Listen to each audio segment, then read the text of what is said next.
Hi, my name is Mark Kiston and I'm coming to you live from the Kairos Center of Hope. We are in studio with David. How are you doing, sir? What's up, Mark? I'm doing well, and yourself? Good. We got a few questions that we would like to ask Sure. you. Would you please tell us about yourself? Okay. My name is David Govender. I'm 31 years old. I am from Durban, born in Chatsworth. I've attended Crossmore Secondary School, matriculated in 2009, and I was born in Chatsworth in Durban and attended Crossmore Secondary School, matriculated in 2009. Uh, I am a jack of all trades, but a master of none. For now. For now. Yeah. So, David, as we all know, you've been involved in substance abuse. Yes. Briefly, would you please tell us how did it start and what made you get involved in substance abuse?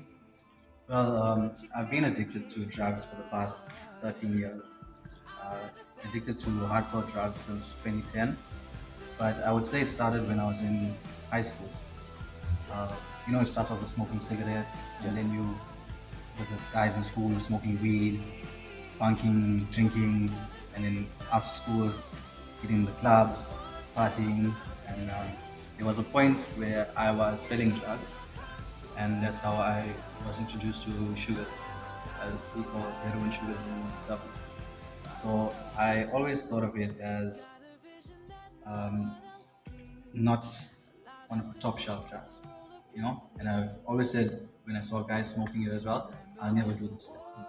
But I fell into the trap out of curiosity, and it's been 13 years that I've been addicted to sugars. Yeah. A long time, but it's past, Yeah. and I've been moving forward now through the grace of God. So, David, our country is highly engulfed by alcohol and drug abuse. We see how this is destroying our young people. Can you tell us how addiction altered your life and how did you feel about the change you made? Sure. Well, for one word to sum it up, uh, well, if I could sum it up in one word, it's negative. It impacted my life in a very negative way to the point where I lost relationships with my family, personal relationships. I was lacking at work. Well, my drug addiction, it's always affected my life in a negative way. You know, um, Nothing ever worked out for me as hard as I tried, and how it changed me as a person. It I became a person that I didn't like. I You hated didn't myself. recognize. Yeah, like even if you look in the mirror, you can see the reflection, Yeah. but you don't know that person. It's like sometimes also when you're walking around, when you're in active addiction as well, it's you're just a shell of a person because drugs rob you of everything. And sometimes it sounds cliche to say no to drugs, don't do it, don't pick up the first one. But I honestly wish I'd never done it.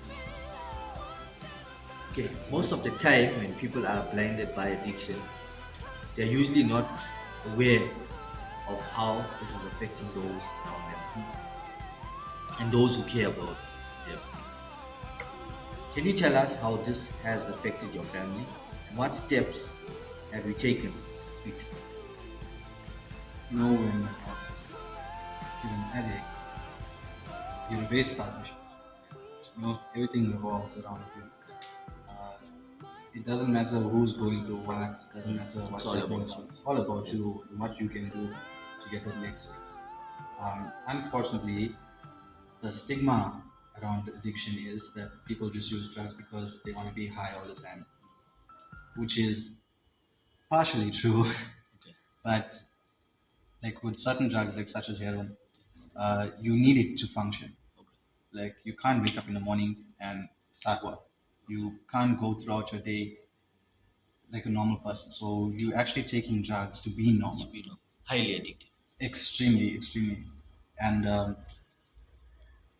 with my family, you know, everybody knew that I was an addict, but and I always thought it was accepted, but it wasn't accepted, it was just tolerated.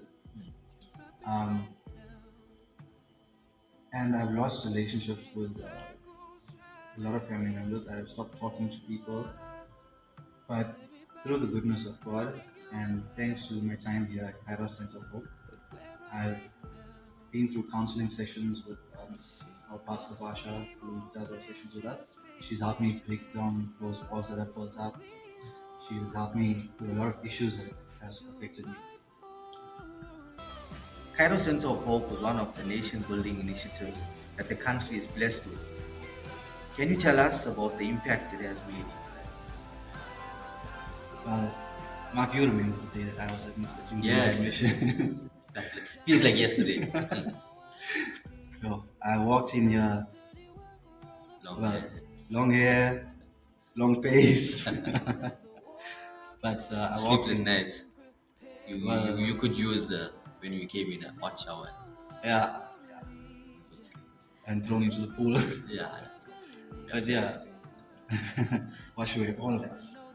But I say the person that I was 5 months ago and the person who I am now, if I had to look at him, I wouldn't even be able to recognize him.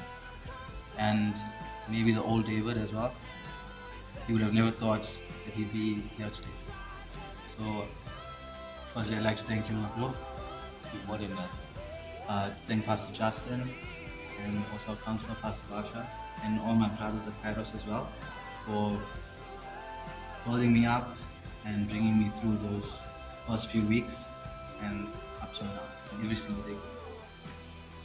I just have one more question before we close. Comparing your life now and before you came to Kairos Center of Hope, how much change do you see in your life? And what advice would you give to the young people who are still stuck in this mischief drug use? Well, I would say the change in me is that I'm a much happier person. I'm no longer that person bound by addiction. I'm not in the dark, so to speak. I've renewed relationships with my family.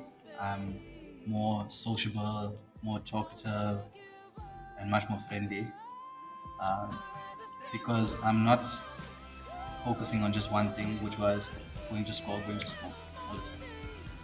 And to the young people out there, or to anybody that's in the grip of addiction, it's never too late. I mean, if I could do it after 13 years of constant everyday drug abuse and using, you can do it too. If you feel that you need help with your addiction, it's never too late. I was addicted to drugs for 13 years. If I could find the help that I needed, so can you.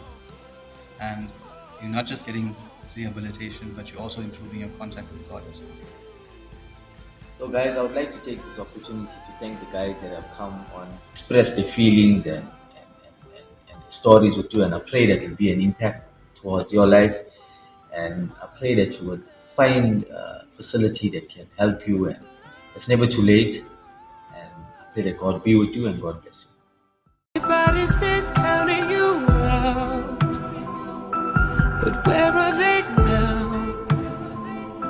Sitting in the same old place, just faces in the crowd. But we all make mistakes.